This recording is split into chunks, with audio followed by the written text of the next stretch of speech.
Hey, what is going on, YouTube? Aaron here. We are back, ladies and gentlemen. I hope you guys are having a fantastic day here. And guys, we've got a banger for you here in today's video. The St. Louis goes on a tear here towards the end of this game. But more importantly in this video, I want to talk about cruiser positioning and what to do when you find yourself in a position when you don't necessarily have a radar or any sort of utility other than DPM and attracted damage. We all know that radar cruisers are very useful next to caps, radaring destroyers, etc.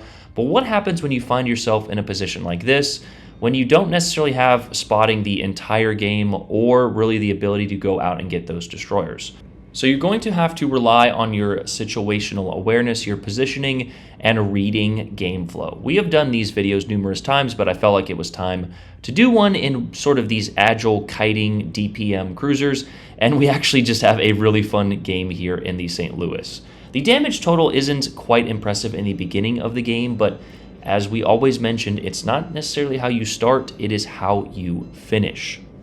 Now, that's not to be said that you should not pay attention to your initial positioning. As you guys can see here, we spawned on this alpha flank, and we are going over here to support this alpha side. And we're going to go ahead and take this wide flank. Most French ships, especially the faster ones, tend to excel sort of out here on the flanks, trying to get those broadsides. Now, you notice that we popped our engine boost going through this channel here, and that is because we could be detected. Now, looking at the initial ship lineups, there is only one destroyer on each team. But if you actually notice, another French ship was closing in on our detection ring there. That Republique is now within our concealment. So utilizing island cover and, situational awareness, we know that if his guns are turned towards us, we should be ready to angle.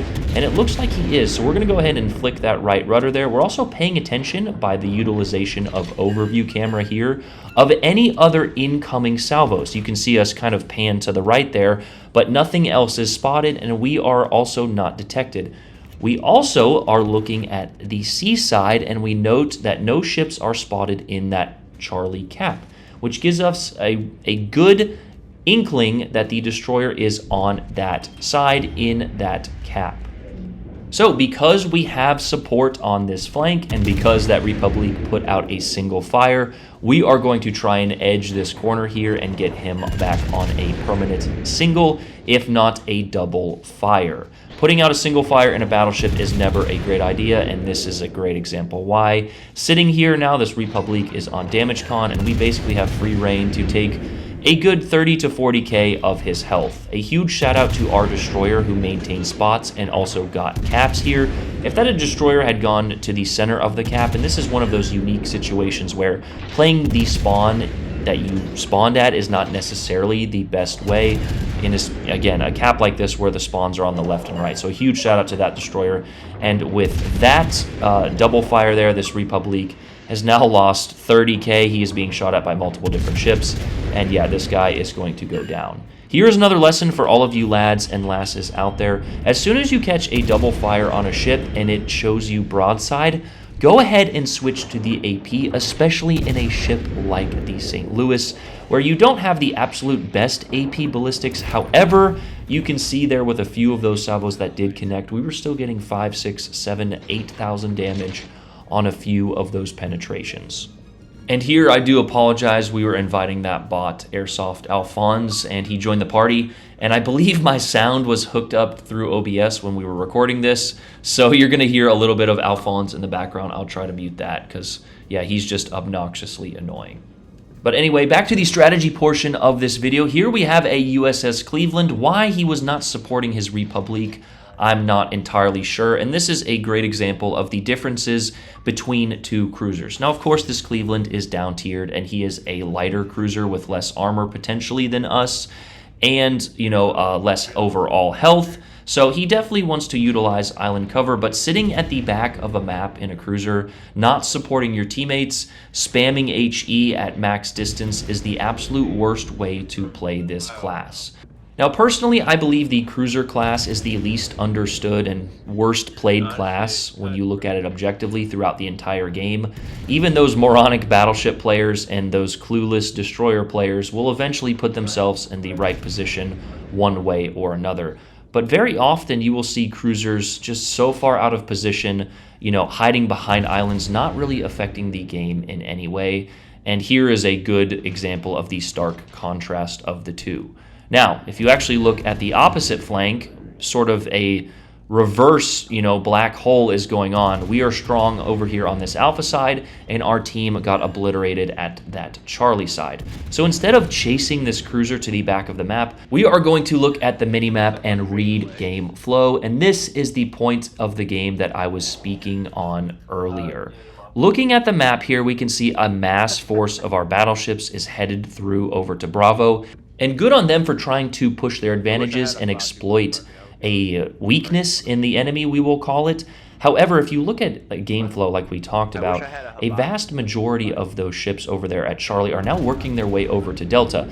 And instead of kind of continuing on with this toilet bowl effect where each team goes to the right there, or, a swirl, the black hole we will call it, we're going to go back and defend our Delta cap. So again, reading game flow, looking at what your team is doing, a good rule of thumb is be where your team is not. Now, in certain situations with aircraft carriers, and again, no two games are ever the same, you need to group up, you need to push advantages in formation there. But for the most part, you really need to be in a crossfire position. Now, we're not necessarily in one right now. We're trying to get potentially a permanent fire to help eliminate this Cleveland here. But you notice how we're not chasing him. The Cleveland is technically doing the right thing in this situation by kiting away and drawing our teammates away from the objectives. You will notice that our destroyer wanted to get an extra set of torpedoes on a kiting cruiser there, and he is not in the Bravo cap.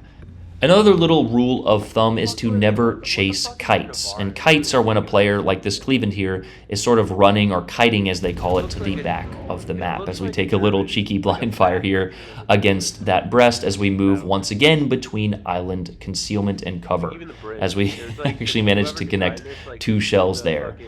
But chasing kites is a surefire way to frustrate your friendlies on the opposite flank who are on the weak side, as well as lose the game for your team.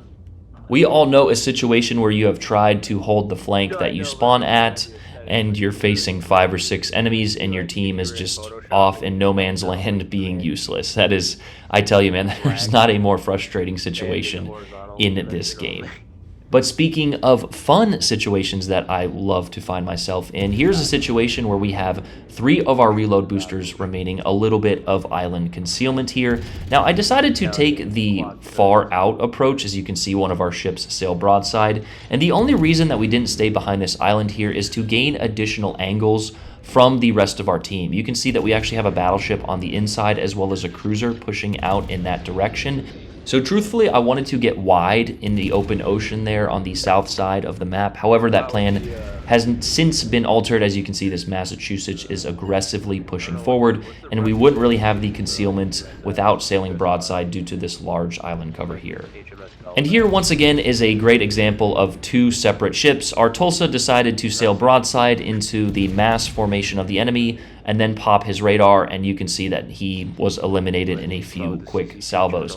If you find yourself blowing up after maintaining all of your health for a good majority of the game, that's not really a great utilization of your health. Instead, try to angle your armor. Some armor is going to be overmatched by battleships. That's just how the game works. But if you can dodge and adjust your movements as we do here and angle your armor as we are also doing, you can put yourself in a situation where, yes, you may still go down at the end of the day, but you can certainly do a lot better than giving up 40 or 50k in a few salvos sitting broadside to the enemy. Even though we weren't able to get out into the open ocean on the south there and create much more of a crossfire, by being in this position here instead of closer to those islands near that battleship, we have created somewhat of a crossfire and now have these battleships and cruisers sort of caught in, the OK Corral shootout. By them sort of aimlessly pushing into the cap without paying attention to situational awareness, they just press the A key and want to see fireworks go off in terms of secondaries and torpedoes on their boat. They have now put themselves in a terrible position. And now that this Shimanto is showing broadside because we have this angle and this crossfire here, we switch to the AP, we take a nice lead shot, and we get a little bit trolled by RNG with 5 overpens there. But we take the follow-up shot there, And yeah, good night. Thanks for playing. 3 Citadels out of the 4 pens, and I believe a few more would have hit if he had more health, but it doesn't matter. We get the Dev Strike, and now we have our reload booster back on this Bismarck, who is still distracted by our battleship. So a huge shout out to our battleship for actually fulfilling his role and attracting damage. And here's, again, is another lesson that most of you guys should know. However, if you don't, when a battleship is angled to you, such as he is not showing broadside, use your HE. However, when you catch 1 or 2 fires there and he is showing broadside, go ahead and switch to the AP, and you will essentially double dip in terms of damage. As you saw, 2 pens and 7 over pens there for just a beautiful chunk. Wish I would have gotten a few more pens there, but we're aiming high to hit the upper belt and the superstructure of those ships, and we actually managed to go around the edge of this island here and get concealed. So just a textbook, positioning here by us, and a good example of setting up that crossfire and utilizing all of the tools available to us. But in a short time there, we actually managed 176,000 damage, 3 assists, a few citadels there, of course, on the broadside Shimanto, and of course that Dev Strike as well. So a textbook example of putting your ship in the right position, paying attention to situational awareness, and reading game flow. Reading game flow is something that it's just, you can't really teach it in one video. You have to get it with experience. But look up at the mini-map every now and then, and if you see 8 ships on one side of the map and none on, don't leave your teammates out to dry, is essentially the moral of the story about that. Also, don't go chasing. You can still see that Cleveland is alive there at the back of the map.